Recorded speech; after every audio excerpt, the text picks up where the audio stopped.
Oh, hey. So long, guys. Excuse me. It's another day, it's another week, and we're back on the National Park series. Let me take a break here. Let me get set up. Right here, I'll show you where we are first. Just kind of near this outcropping.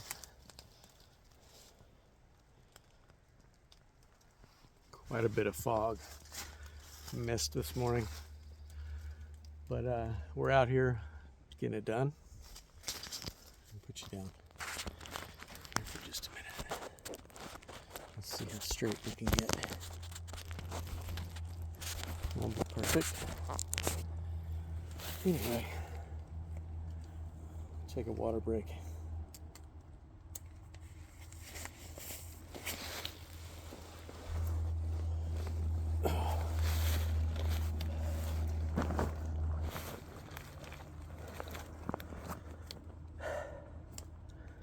Again, this is Ben here in Hot Springs National Park, Arkansas, in the capacity of the National Park Service as a trail rover. This morning, this dreary gray, not bad though, kind of like up in the clouds weather. We are doing the Goat Rock Trail leading into the Upper Dogwood Trail. This is just going to be just upwards of the National Park campground,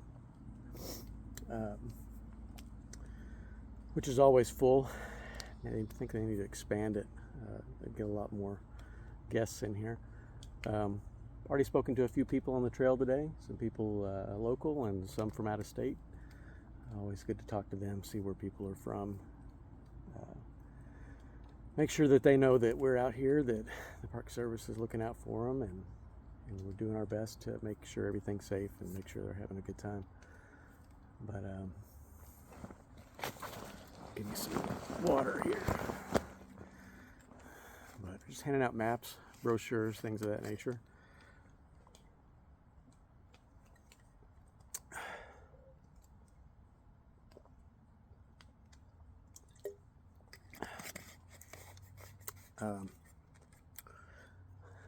This isn't a Park Service plug or anything, but I'm drinking Mountain Valley spring water. This is well known nationally, worldwide. You may see people drinking it. It's oftentimes in glass bottles, but since 1871, the spring is right here, right outside Arkansas, right here in the Ouachita National Forest. So it's a really good local gem of a thing to claim. I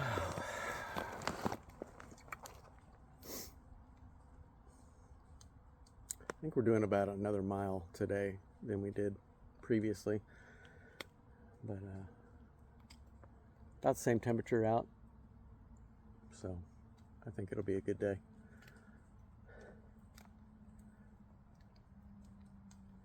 You know, this area was really, really prominent and really sacred to Native American tribes, and the Caddo and the Quapaw and the Osage.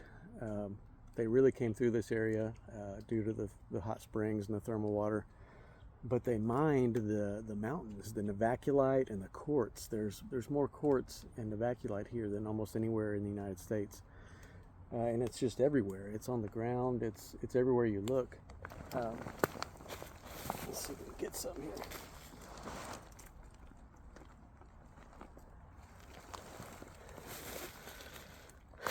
They mine this for tools, arrow and spearheads, and then they of course traded and bartered with it with other tribes, you know, in a civil manner.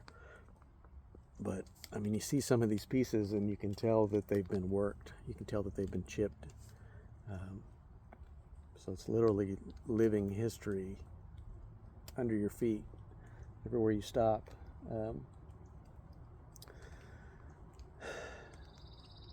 Interesting.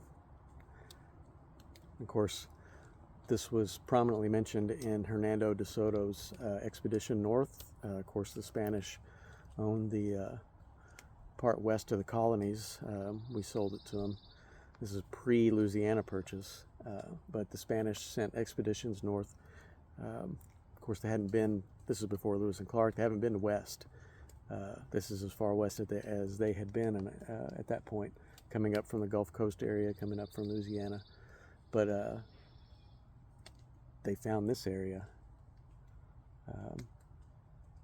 and that got all the way back to Spain. So, you know, it's just as important now as it was then. I'm thankful that our government at the time could see that, could see the importance in that, and that it still remains today. Anyway, leave no trace. We're going to put this back and get moving again.